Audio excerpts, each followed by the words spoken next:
Facts narrated by spiritual healers, all talking about stories told by spiritual healers, some sheikhs, and perhaps some charlatans. We gather, and each time, the facts are documented for us by our distinguished authors. Today, they document for us facts narrated by the beloved friend Mahmoud El-Gayed. Each of us goes through many situations and stories, some happy and some bitter. But there are always specific situations or stories that we cannot forget. Let me introduce myself. I am Sheikh Mohammed. I am a Quranic healer, or I used to be a Quranic healer. But I retired a long time ago after I grew old. Maybe God prolonged my life so that I could talk about it. In a small apartment with 2 rooms and a living room from the first day of my arrival in Egypt, I realized the hardship my uncle faced.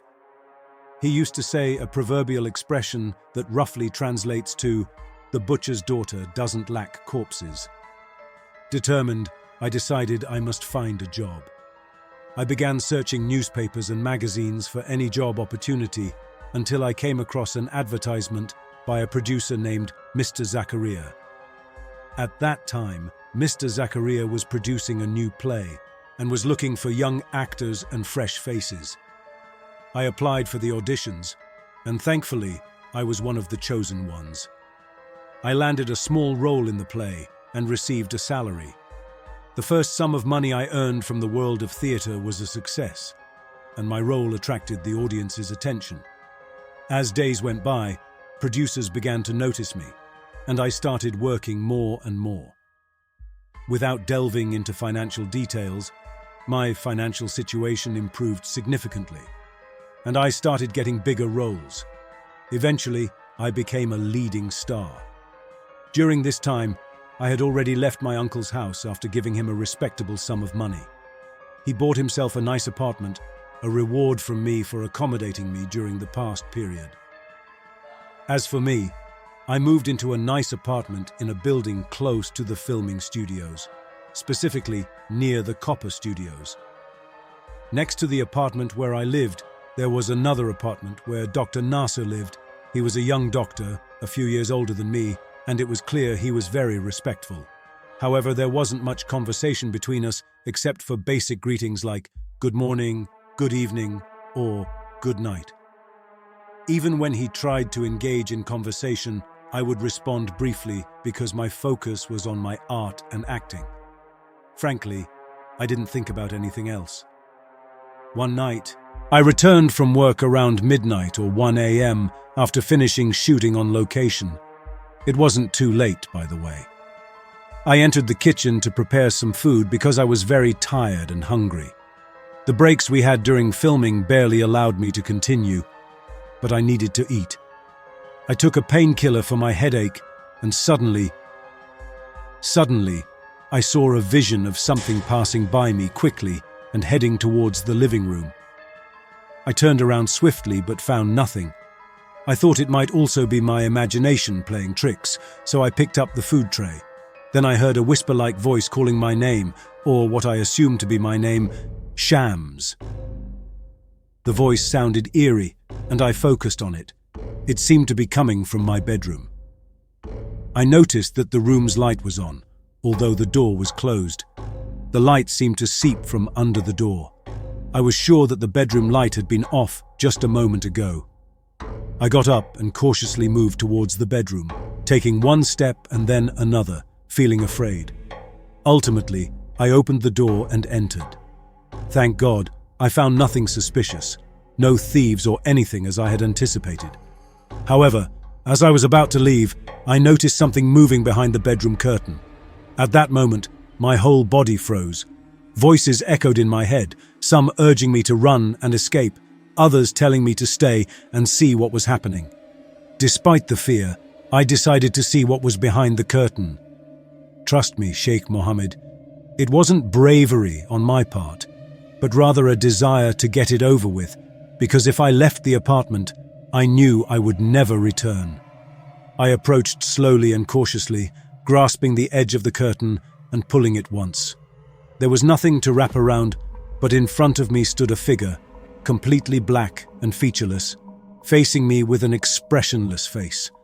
I felt its foul breath, wanting to scream, but my voice wouldn't come out. I wanted to move, but I found myself rooted to the spot. Even my toe wouldn't budge.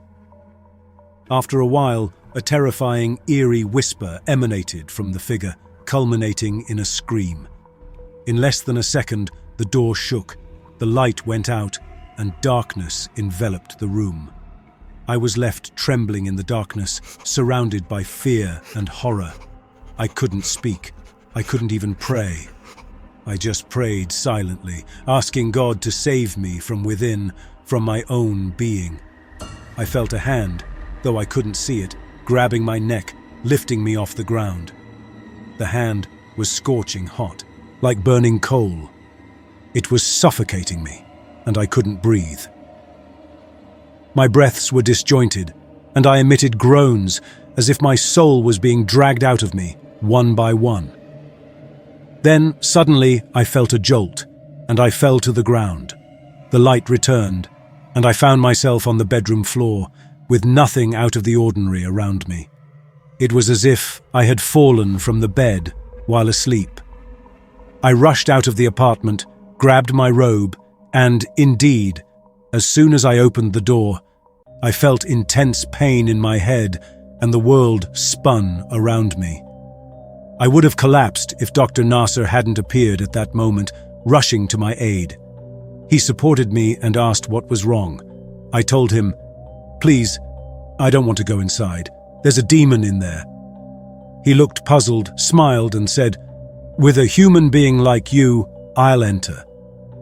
He reassured me, and I felt truly safe in his presence, as I had missed the presence of a man who truly cared for me in my life, Sheikh Mohammed.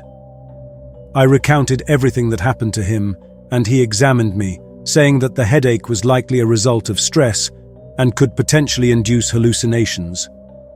Dr. Nasser examined me and prescribed some medication, which he fetched from the pharmacy himself. I thanked him and tried to give him money, but he politely refused and left after the incident.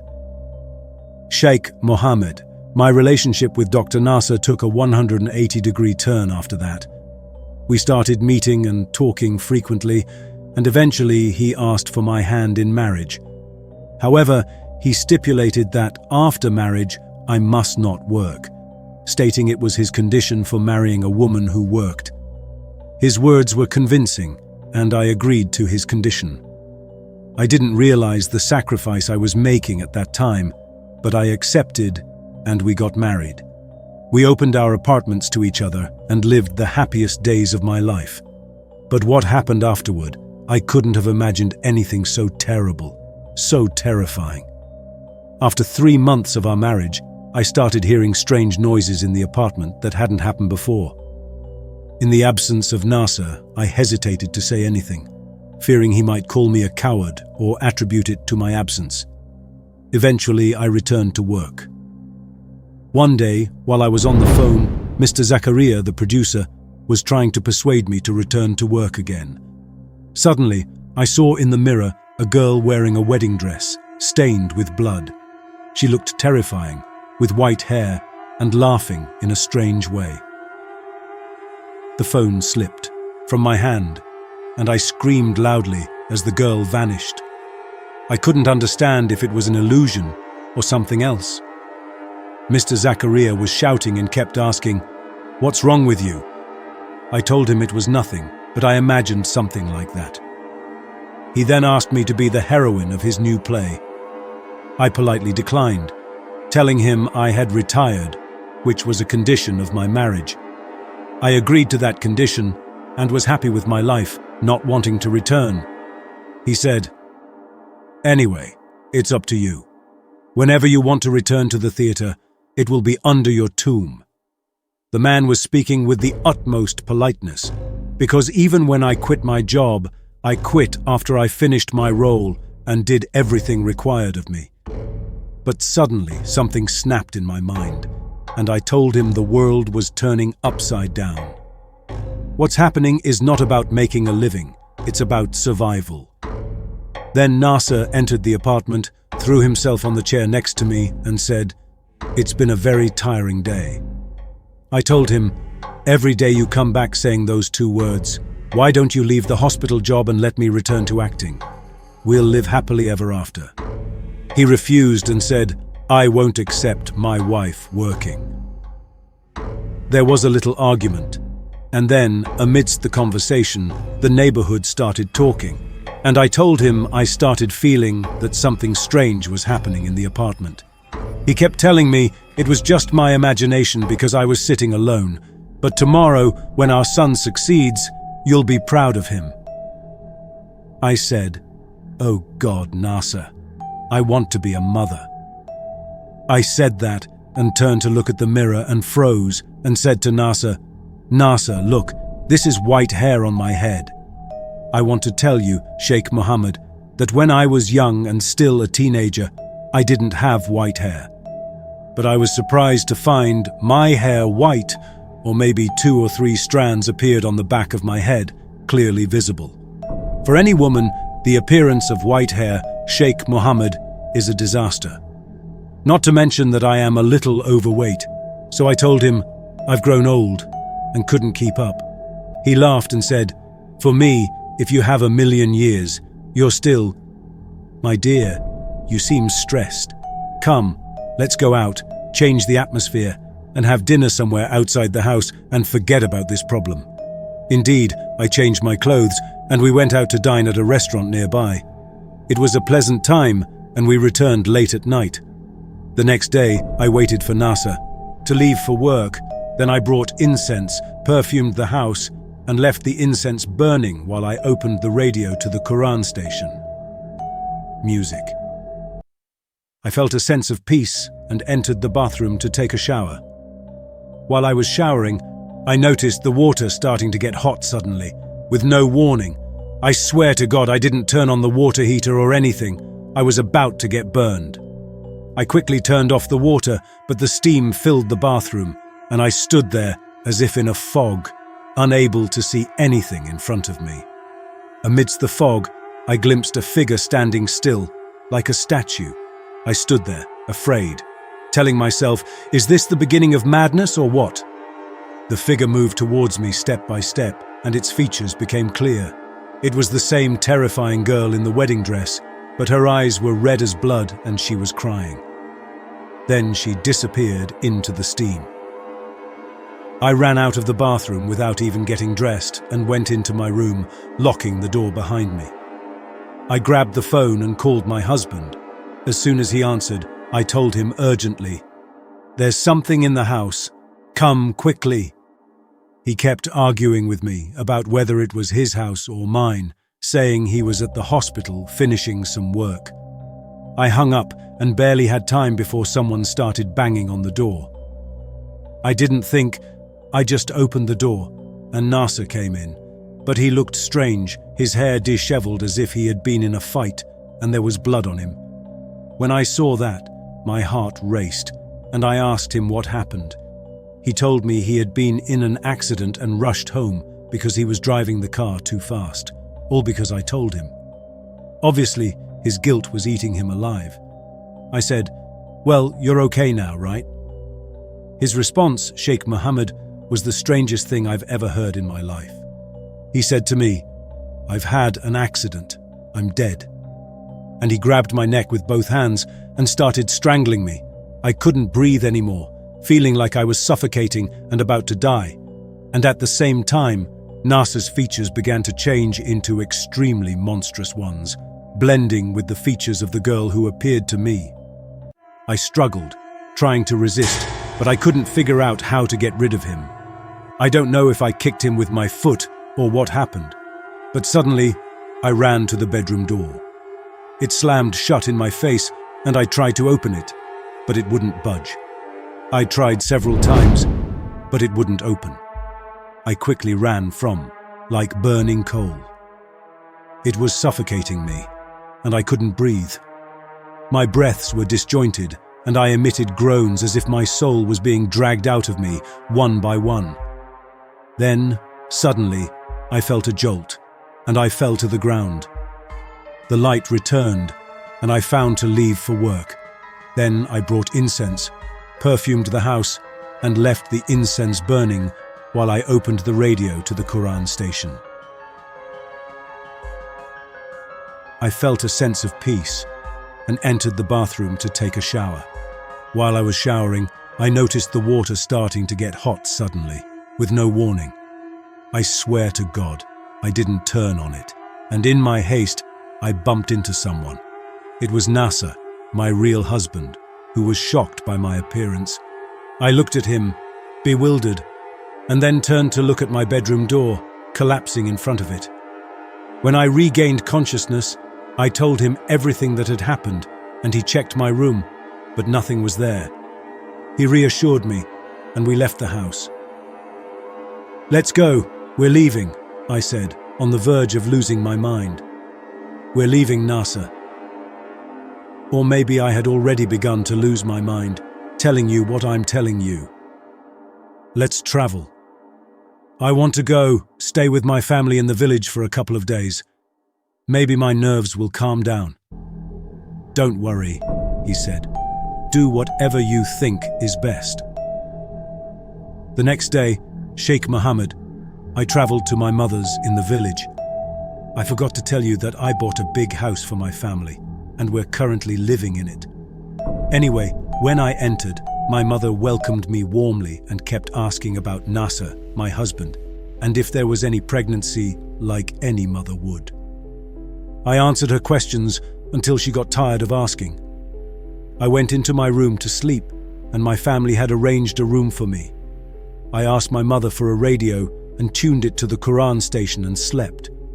I woke up to a voice whispering my name, and the room was immersed in darkness in a strange way. The light was off, the radio was off, and the Quran was not playing. I covered myself well, but after a while, I heard something moving in the room. I sought refuge in Allah from the accursed devil, adjusted myself on the bed, and reached out for my phone next to me. My hand was met with nails digging into my hand. I screamed, freed myself from the hand, and fell to the ground. I heard footsteps walking in the room, and then I heard someone laughing. I couldn't catch my breath. At that moment, the light came back, and the weakness returned. I saw the girl who appeared to me standing in front of me just for a second, but she wasn't alone. She was accompanied by other girls wearing white dresses, with blood drowning them. I ran quickly to the bedroom door and barely stepped a meter away from it when something pulled me back into the room. A group of people grabbed me violently, and the door closed behind me. When I entered the room and fell to the ground because of the blow, I found all these girls present. I couldn't resist anymore and lost consciousness. When I woke up, I didn't know if it was a dream anymore, and there's no evidence that it happened in the first place. But I found myself in the room on the bed, and my parents were sitting on the bed, and my sisters were standing around, and my mother told me she came to wake me up in the morning. I found myself lying on the ground unconscious, and my mother and sisters quickly rushed to me, lifting me onto the bed. My mother urged me to call Nasser, but I told her I was fine. She insisted that we go to the doctor, but I refused. In the following days, I began to experience symptoms every wife dreams of. I felt like I might be pregnant. I called Nasser, anticipating his joy. The next day, my mother insisted we see a gynecologist. "Please, let's go to a female doctor," I pleaded with her, as Nasser didn't like the idea of me seeing a male doctor. So, my father took me to the doctor, and when she examined me, she said the pregnancy was false. It was a shock to everyone, especially after dreaming and hoping for it. How could it be false when I felt all the symptoms? The doctor explained that sometimes the ultrasound doesn't detect anything, yet the patient experiences all the symptoms of pregnancy. I was sorry. A big disappointment for me. I couldn't control myself crying. When I returned home, Nasser was waiting for me. I told him what happened, and he dismissed the doctor, saying she didn't understand. He promised to take me to a doctor he knew, a skilled one. Surprisingly, the next day, we went to Dr. Karam Jalad. The surprise was that he said there was a very strange pregnancy, as the doctor and her ultrasound couldn't confirm it. I was ecstatic. We went home, had dinner, and started thinking about names for the baby, both for a boy and a girl. Months passed, and I reached the 7th month of pregnancy. I was mostly confined to the house, feeling the weight of the pregnancy heavily. One day, while I was asleep, I woke up to the sound of someone pulling the covers off me. I looked and found the blanket on the floor and nothing else. I want to tell you that during the past period, there was nothing unusual happening, but signs began to appear. I heard a voice coming from under the bed, speaking unintelligibly, and the sound of someone struggling to breathe. I kept banging on Nasser, trying to wake him up. He looked like a corpse. I fell asleep and dreamt that I was the moon in the sky, surrounded by stars visible from the ceiling of the room. I was sitting on the ground in the middle of a cowardly grave. There were graves everywhere, but I kept looking left and right, not understanding anything. When I woke up, I was terrified and kept scratching my hair, full of dirt from the soil. After a while, I heard a sound coming from under the ground. It was the sound of digging, and then the soil began to crack. Someone wanted to get out. A girl emerged from the ground, wearing a wedding dress like the other girls or brides who appeared before. They surrounded me until they were done burying me and started to beat me while I cried out, asking them what they wanted from me. They just kept hitting me, and I felt like their nails were cutting into me. I couldn't push them away. I surrendered and heard names among them, as if they were calling each other. Saad, Najjar, Huda, like they were calling for help. They continued to beat me, focusing on my stomach as if they wanted the pregnancy to end. I woke up. I looked around. Everything seemed normal, but I felt pain everywhere in my body that Nasser, who wasn't present before, entered at this time. I was surprised and afraid of my appearance. He killed me. I no longer knew anything. My past problems resurfaced but intensified. He brought me water and asked me to drink. The pain started lightly in my stomach and began to increase. Nasser took me and rushed me to the hospital. I didn't know how much time had passed because I lost consciousness. When I woke up, I found Nasser and also Dr. Karam, his colleague. I learned that Nasser had contacted him, and I hadn't gone to the hospital at all. Yes, the situation became unbearable, and I gave birth at home. Nasser stood far away, his face devoid of any blood. I expected the worst and asked him, "Where is my son? Where, Nasser? My son, where, Nasser?" He fell silent for a moment, then said the hardest response a mother could hear. He told me that he was dead without me even seeing him. After his death, the covers off me.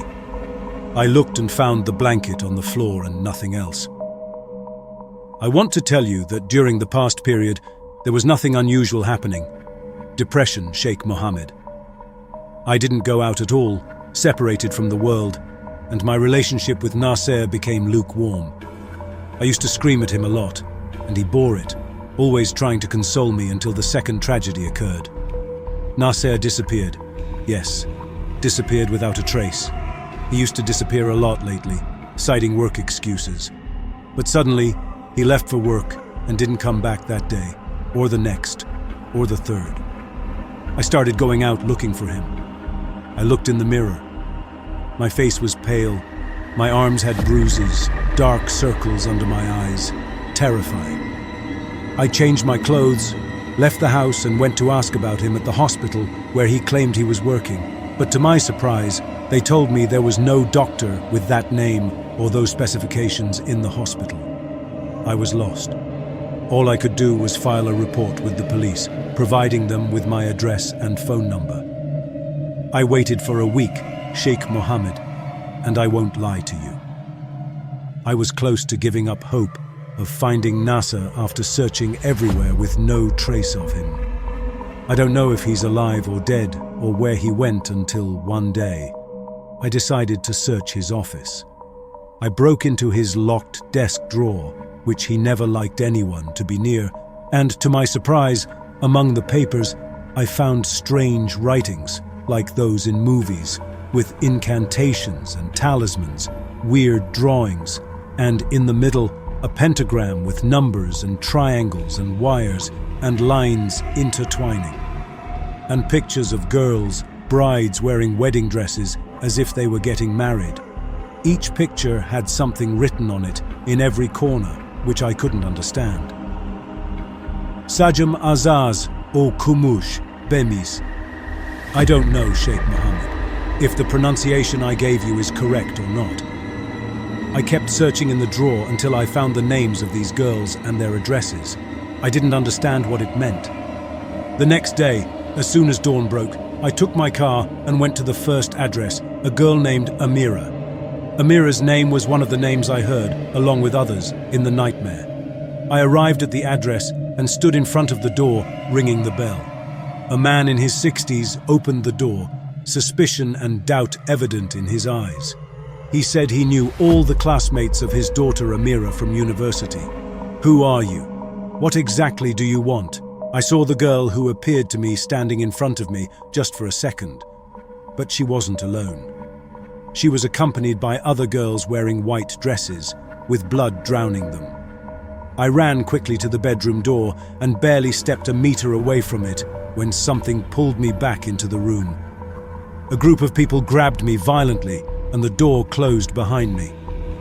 When I entered the room and fell to the ground because of the blow, I found all these girls present.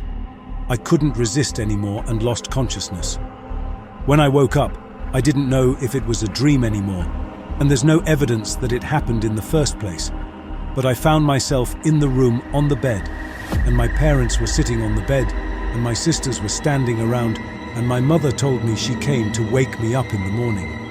I found myself lying on the ground unconscious, and my mother and sisters quickly rushed to me, lifting me onto the bed. My mother urged me to call Nasser, but I told her I was fine. She insisted that we go to the doctor, but I refused.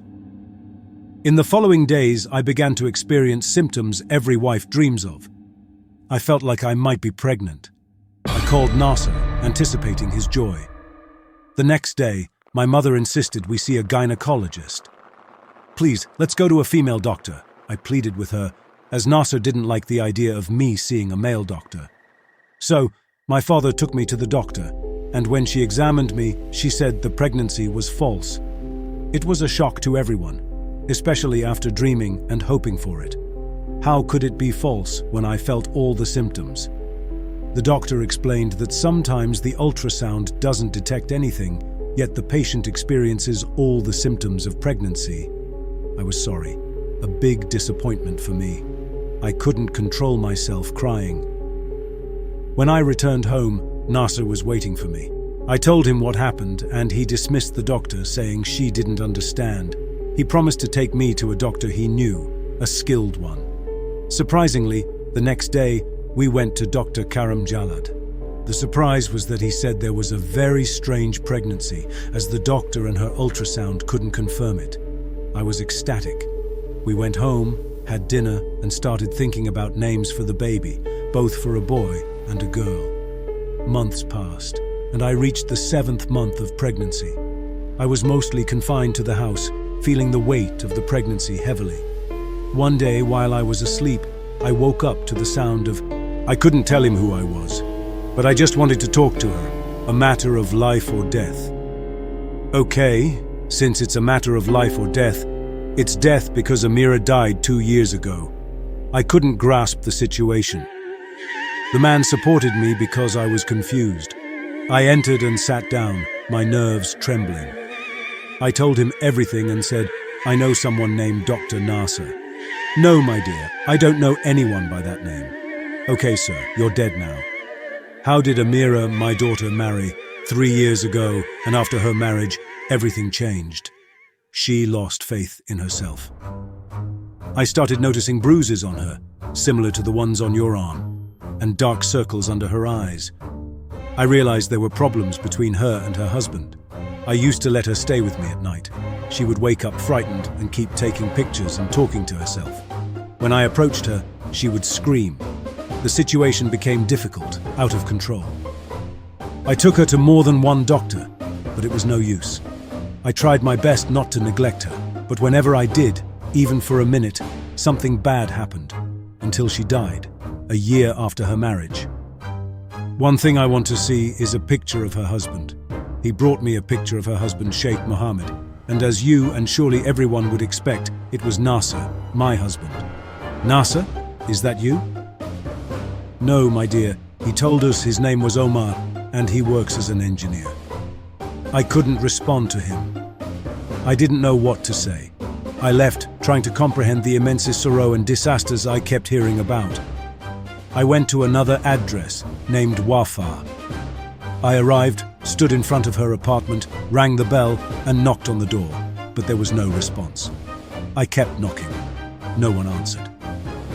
Suddenly, the sound of a bolt being unlocked, but it was from a neighboring apartment, a small gap where a mature woman appeared asking, "Who are you looking for?"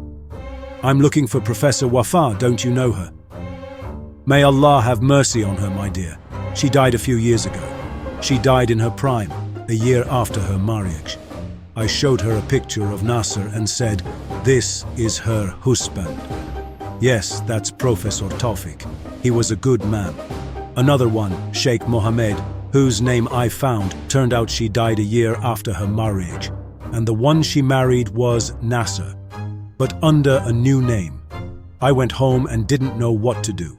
I sat on a chair in the living room, contemplating, and remained looked up at the ceiling for a moment, then closed my eyes for a bit, and when I opened them, I found everything had changed.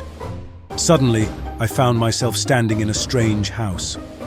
There was a woman wearing a white wedding dress sitting on a couch, crying. She seemed to be a princess. Then the door of the apartment opened, and Nasser entered along with another man, who was Dr. Karam. What caught my attention about Dr. Karam was that he was wearing prayer beads around his neck and had a long beard. He wore many rings on both hands and held a large bag in his hand. He approached the princess, lifted her, and laid her on the bed, tying her legs to the bedpost. She was pale, crying uncontrollably and powerless. Karam stood beside the princess's bed, stroking her head, body, and face, murmuring something softly. The princess screamed and writhed in agony. Suddenly, the door split open, and a fountain of blood gushed out, drowning everything. The blood splashed onto the princess. Then, a terrifying creature emerged from the midst of the blood, holding a deformed child in its hands. It looked at the child, lifted it with one hand, and screamed so loudly that the whole house trembled. It grabbed the child's left hand, pulled it forcefully, and ripped it off, throwing it to the ground. Then, it repeated the same with the right hand and both legs, leaving the child mutilated. It wasn't a child in the conventional sense. It was a grotesque entity. Finally, it threw the remaining corpse towards the opening from which it had emerged, then disappeared as the opening closed. Everything calmed down, and I realized it was a nightmare. Yes, a nightmare where my tongue and body were paralyzed, and fire emerged from nothingness, engulfing the mutilated body parts scattered everywhere, setting the whole house ablaze. I felt like something was draining my strength, pulling me towards somewhere else. Suddenly I woke up, back in my place after that cursed vision. Surely there's a reason behind it, surely there's an explanation, but most likely it signifies a terrible omen that I am in. Most probably, the end will be like the end of those who went through similar experiences. I went to Mr. Zakaria, the producer, and asked him if he knew someone knowledgeable about jinn and magic, like Sheikh Mohammed or spiritual healing. He directed me to you, Sheikh Mohammed, and here I am sitting with you now, telling you everything. Tell me, what should I do? What should I do? She finished her speech with me before she finished. Her story, I knew and understood everything, folks. I got up from my place to my inherited library from the great Sheikh Anwar al-Anwar, and I kept diving into the books. I picked a specific book and returned to my spot. I opened the book to the first page, and the sunlight fell on a picture, a huge tree divided in a certain way, like the drawing of the Tree of Prophets, for example. I said to her, "This is the tree of the kings of the Jinn, existing between our world and the underworld. The 10 strongest kings of demons and Jinn rule it.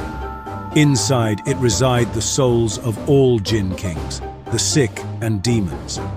It is said that this tree was planted by Satan himself millions of years ago. This tree of the kings of the Jinn, my dear, exists in the Jinn world, not just a metaphor, not an estimation. It's there, ruling this tree, the strongest demons and Jinn, like a demon named Marduk, Mudalat and Azaz, the personal messenger of Satan." What's my connection to all this, Sheikh Mohammed? Patience, my dear, I'll explain to you. Jinn, my dear, are just like us. They like to have offspring. It's natural for Jinn to marry Jinn, except for Azaz, as I mentioned earlier. He is Satan's personal messenger. I showed her a terrifying creature drawn on a branch of the tree and said, "This is Azaz, my dear." What does Azaz mean? Some say Azaz, some say Azaz. Well, what does Azaz mean? I've seen him before. I've also seen him. He's the one who cuts off the newborns. Azaz, my dear, is an arrogant and proud Jinn. Due to his arrogance, he attempted to compete with Satan himself. Imagine that. And that's why he was punished and deprived of offspring. Yes, he can marry Jinn women, but he was sentenced not to have a son ever, and because of that. So, he did something like a trick, trying to marry human girls in hopes of having offspring. Every period of time, specifically every 50 years, he marries 10 girls. He makes a deal between himself and a mediator, and this mediator is often a charlatan magician who works in black magic specifically. The mediator deceives the girls and marries them off. Then Azaz possesses the body of the mediator and copulates with the wife. When the wife gets pregnant and gives birth, the child belongs to Azaz. But throughout all the years that passed, all the children that were born were not complete, and that's why he himself kills them. I want to tell you, my dear, that for hundreds of years, he's been looking for offspring, or a son. But every time a girl fails to bring him a son, he kills her. As I told you, every 50 years he marries 10 girls, and they all die. In this period, at this timing, your husband Nasser is the mediator whom the Jinn appointed for this task. And there's no doubt that Karam al-Jalad is his assistant charlatan. If you notice, his name, Karam al-Jalad, what does it mean? If you reverse the letters, you'll find that his real name is al-Dajjal. But instead of being the Jalad, they made him the Jalat. And all of this, of course, is in front of treasures and many things the Jinn count on. If each Azaz fails to produce a healthy child, he kills her and the fetus, as you've seen exactly. So I'm alive. And this has no other explanation. You've given him the son he wanted. Yes, just as you heard, Nasser laughed at you and told you that your son died. But it's clear that he was born and taken from you to the world of the Jinn. Because if he were born incomplete, you would have noticed what happened. Well, and the terrifying and incomprehensible things, what I see all the time, what does it mean? The first time, my dear, was the summoning of a Jinn by Nasser onto you so that he could get to know you, make you feel safe with him, and keep you attached to him. And I'm sorry to say, continuing with him. As for the scenes and visions of the girls after Nasser married, I believe, my dear, that if we compare these girls, they were the ones who were appearing to you.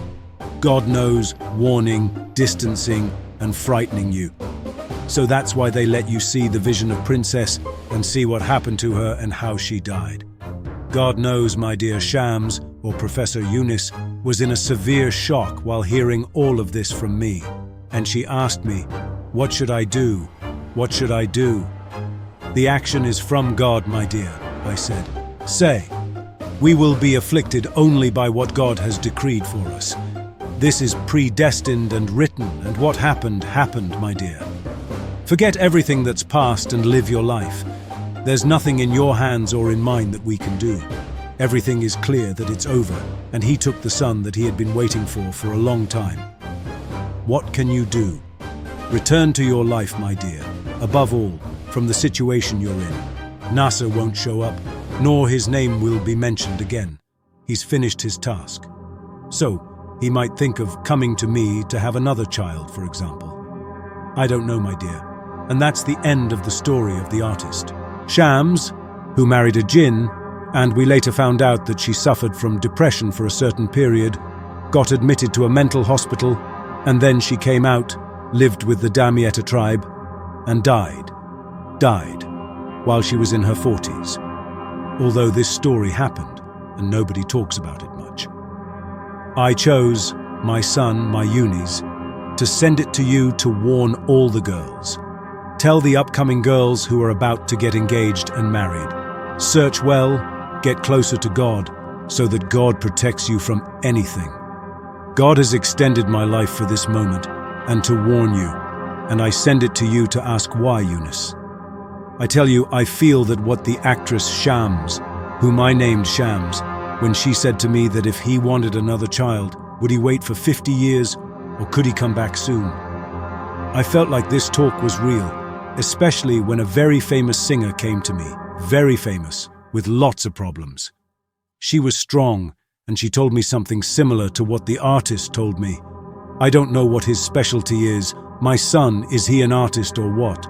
Does he have to take from every movie or song and warn the girls? Tell them that it seems like he's back, and it seems like he intends to seduce this boy if he wasn't already planning it from before. He has seduced him several times. Oh God, I have conveyed, oh God, strengthen.